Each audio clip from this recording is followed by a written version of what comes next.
Tough atmosphere, obviously. Dealing with the weather there was tough. I thought our kids were very resilient. We knew it would be that way as early as Tuesday in the week, and I told the team we'd have to be patient, resilient, and continue to chop wood throughout the game. It was going to be a field position battle the whole game, and I was proud of the way our guys fought. It was a tough environment to play in, and I told them the team that handled it best would probably come out on top. I thought they did a good job of that. It takes a lot of concentration and psychological energy to focus throughout a game like that.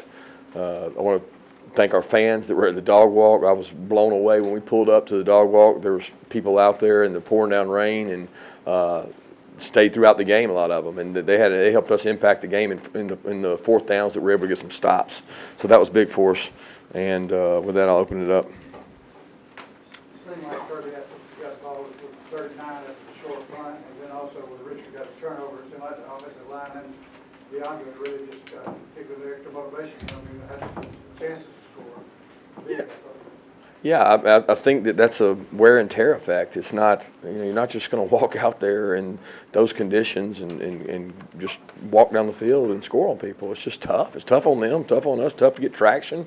It's tough. And, you get to watch games earlier in the day from our area and you try to figure things out. We went back and watched 2 or 3 games in the SEC last year on Wednesday, Thursday, that it really boils down to kicking game and who's able to flip a field. And I mean, Jake Camarda did an incredible job of that today, and we impacted their punter a little bit. We rushed him and forced him to make some poor decisions and poor kicks, and that really was what flipped the field. And when you play in those kind of games, guys, you got to be extremely patient. Patient as a defensive coach, patient as a player, patient as an offensive coordinator. You have to be patient because you get frustrated very easily, and then you can magnify with mistakes. Our offense did a tremendous job tonight of protecting the ball. To play in those conditions and not put the ball on the ground or not lose a turnover was big for us. At what point do you recall if Jake came up to you and said, "Hey, listen, it's too tough to kind of definitively throw the ball"? No, he never said that. No, Jake had 100% confidence that he could throw the ball. And he wanted to. I mean, he wanted to. We were able to. Sometimes we were trying to make sure we did it when we had a fresh ball, make sure we did it when we had a fresh set of downs, make sure you take calculated opportunities to do that. It's just tough. I mean, at the end of the day, there's some tough things that have to happen to be able to throw the ball in those conditions. Number one, you got to protect. Number two, you got to be able to throw and catch it. And you got to be able to protect the ball once you get it. And we're handing it to a guy is a hell of a lot easier in those conditions. And like I said, it takes patience. So Jake was never really rattled or frustrated by anything. Jake's got a calm demeanor about him. At halftime, he was in a good place, and he kept leading our team and our offense. Can you learn, I mean, when you think about, like, last week, you were talking about the importance of receiver separation and stuff like that, but when you have just, like, the elements that you had tonight, can you learn? I mean, does that just... You guys probably can, because you'll write about it. But if you go out there and evaluate that, and you give judgment based on that, you're a lot smarter than me, because there's not a lot you can do in those conditions. There's not a lot of. They didn't play a ton of man-to-man. They played different coverages. They mixed. They played what they play. They played what they do. It's tough to throw the ball in those elements, and it makes it really hard and challenging. You got to be smart about it, and you got to work in it. And we were able to do that a lot. So I was pleased with the effort and the toughness and the resiliency that our guys continue to show. Kirby, on the topic of patience, there were a significant number of people in the stands expressing impatience, especially at the end of the half. What's the effect of that? No effect for me. I got headphones on, so I mean, we're trying to make the best decision that gives us the best chance. I mean, fans, that's what they pay their money for, to give their opinion, and they're entitled to that. I respect that. But at the end of the day, our job is to put our kids in the most successful situations and allow them to be successful. You know what I mean? I don't think you make decisions based on that, because if you do, you'll never look back. You got to make decisions based on patience, the weather, the field position, and all those decisions that were involved in that were calculated. Through 7 games, what's your assessment of Coach Coley as your OC? I'm very pleased today. I thought we were extremely patient on offense in tough conditions, and we've got more explosive plays than we had this time last year. with 3 wide receivers that are in the NFL. So that's taking today out of it because today was, I don't know how many explosives we got, but coming into this game, we have more explosives this year than we had last year. So, and there's 3 guys that were drafted off of that team. Kirby, the elements aside, you had some concerns offensively coming into the week. Do you feel like those concerns might still be there going into the bye week? Well, we worked really hard. The concerns coming into the week were, can we get separation? Can we create some space? Can we get healthy? Can we run the ball explosively? Today's conditions were completely different. What I know today is we got a really physically tough, mentally tough team that's not impacted by a quarter of events. They believe in the long haul. They believe they can win every game in the fourth quarter, and they continue to work really hard on it. So, given the conditions where they were, what did you learn about your defense today? they're resilient, physically tough. I mean, it was a ground and pound game. We knew it would be that way. Look, their offensive staff did a great job to take a kid who's not really a quarterback and try to make him into a quarterback. But at the end of the day, you have to defend him differently. So it created a lot of issues for us, not knowing whether, one-on-one situations all day outside. You're one play away in a weather like that. It's a one-possession game most of the game. And it puts a lot of pressure on your defense to be able to play in those conditions against a guy like that. And they did a good job managing their quarterback because it's tough. It's tough on our guys and tough on theirs. Our guys continue to rise up in the red area, which has been big. We got to tackle better, though. Bowden was efficient last week. You guys, it was 2 of 15 passing. How key was it, I guess, when he did throw it? It was conditions. He's a better passer than his numbers indicate. You know what I mean? His numbers were better last week because of the conditions. His numbers probably would have been better tonight were the conditions better. I'm not saying that he's a perfect passer, but he's a better passer than these numbers indicate. And it just made it hard. It was tough for everybody to deal with the conditions.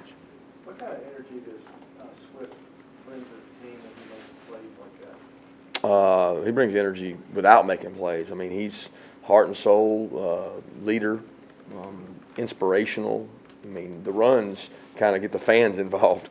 Swift gets the team involved by all the things he does and says, and he cares. This team's got a lot of character, a lot of grit, and I love the way they play. Coach, another top 10 matchup with Florida and Jacksonville in a couple of weeks. Just talk about having an open date and what, how you feel about that game and what it's going to mean this year. Yeah, I'm really focused right now on getting our guys healthy. We're going to go out Monday and do some walkthrough stuff and try to prepare and get healthy. We're going to take some opponents down the road Tuesday and continue to work on Florida and other teams that do things differently. And then we'll get tied down on them probably either Wednesday or Thursday. So in terms of the defense there in the second half, how did it change the course of the game, really? Change the field position. I think the punt that I don't know how far that punt was that he hit out of bounds over there. That was the biggest momentum change, got our crowd into it. And then the turnover on top of that was really big, which we have stressed turnovers to no end. We finally got one. And I don't know if somebody stripped it out or we hit it out, you know what I mean, whether it was caused by a collision or a strip. But we thought that we could get the ball off him, and we finally did. And that gave our offense an extra added momentum and incentives. You said that there was no defense you played all year that could carry over to this game. What did you do differently in this game to defend that style? I missed the first because of all that. I'm sorry. You said that there was no defense you played all year that carried into this game. What did you have to do differently to defend Bowden? We had to play the middle field safety different. We had to play some different looks. We had to play off. We never played press. We did a lot of different things defensively, and the calls were really different based on who the quarterback is. You got to have somebody for him every play.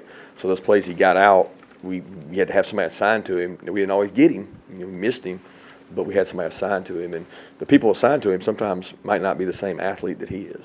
Back to that punt that he didn't hit so well.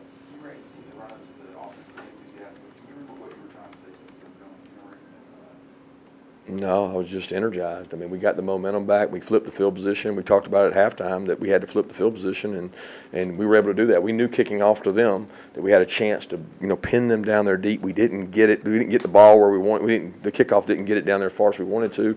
They got pretty good field position for our conditions. I think around the 30, and then they moved the ball. And that really was disheartening to give up first downs, because every first down you give up on defense on them is huge in the field position game. So we had come after some punts, and I think, this rugby punter who's running sideways trying to kick the ball with Walter Grant and Nate McBride running at him, you get affected by that. And I thought that that was one of the biggest differences in the game, was that special teams. Looking at the frustration from the fans this past week, your passing game, how do you feel? I know the weather had something to do with it, but how do you feel about it structurally? What's your confidence in what you guys are doing structurally? And Jay, as a quarterback. I'm not concerned. I feel really good about what our offense does. I feel good about Jake, and to judge it based on that game is just not very smart. I mean, it's hard to judge anything in that game. You can't evaluate that. What you got to evaluate is, what is your heart, what is your courage, what is your love of the game. Think about those wideouts in that game. That's for the love of the game. That's what that's for. George Pickens, Kearis Jackson, those guys going out there and block, that's for the love of the game. So you evaluate things based on what's going on around them. And what's going on around them, it was a tough environment. I mean, I could have told you, 2 days ago, we weren't going to go out there and throw it for 200 yards in those conditions. So we had to put a plan together to give ourselves the best chance to be successful. And I thought we did a good job of that. Back to the turnovers, how hard is it to not give them it once and then get it back once, especially after last week? How hard is it to do that? How good was it? Oh, win the turnover battle. I mean, that's the number one stat in football, right? And in this game, it was probably going to be the most critical. I thought all specialists, ours and theirs. I mean, you watch TV on those games, everything that I've seen in those games are bot snaps, don't catch it, all over the place. I mean, they had one I thought that the kid almost missed and got out. Jake Camarda did a tremendous job catching the snap, fielding it, and getting it kicked. So possession of the ball is critical, and our backs have done a good job protecting the ball so far this year. Oh, yeah, we did a ton of it. We sprayed the balls down. We did all we could. I mean, 'cause we didn't have weather to go in and practice, but we took water bottles and made it way worse than it would be. And we knew then it was going to be tough to throw and catch. After the Swift touchdown, Kearis came right over to you and was really fired up. Was he celebrating his blocking, or what was that? Yeah, I mean, go watch the tape of that. He had one of the most physical blocks. That kid plays with passion and energy, and he doesn't care who gets the credit. He's a winner. He fights his butt off. He took a tough injury. He came back, and he's more excited about his block than catching the ball and doing anything with it. And that, to me, is what winning programs have. It's what winners do. And it's the kind of guys I want on my team. I want the guys lined up in my locker room that are like that. Kirby, I know it's we talked about the weird year for 2 off open dates. What do you like about where this team is now compared to maybe that first open date you had? Is there anything tangible you can say that you kind of like what this team's doing? Well, I love the fact that they compete. They block the outside noise. They go work really hard. We've had good physical practices. There's no way to simulate what we were going to play in tonight, but our guys have embraced the challenge. They've not shied away from any work we've given them. They come to work every day, and we got good leaders on this team. And those guys buy in and do a great job. And I think when you start with a core leadership of some guys like DeAndre and Jake and JR and Andrew, and I mean, those guys, they believe in each other. And that's all you need is players that believe in each other. And where we are right now is not where we need to be. We're not a finished product. We got to get better, and that's what we're going to do this week. Coach, are you somewhat amazed just from a physics standpoint that you had that 4th and short at midfield and you've got a massive team on the field and couldn't get those couple of inches? Tough when they got massive people too. If you notice, one of those guys might be 380. I don't know what he weighs, but they get low and they get under you and they make it hard, And they did a good job. Give them credit. 2 more questions? It seemed like Ryan Harron just kind of tough blue collar guy. He comes in, outstanding run for the first down there on his own effort. Yeah, everybody that played in that game's got some tough blue collar in them, because that was one of them Parks and Recs games. Saturday down there in the mud, and you go out there and just play for the love of the game. And that's what we told them, guys. This goes back to when you were a little kid, and you go out there and you either embrace it or the conditions affect you. And whichever team handled that better was going to win the game.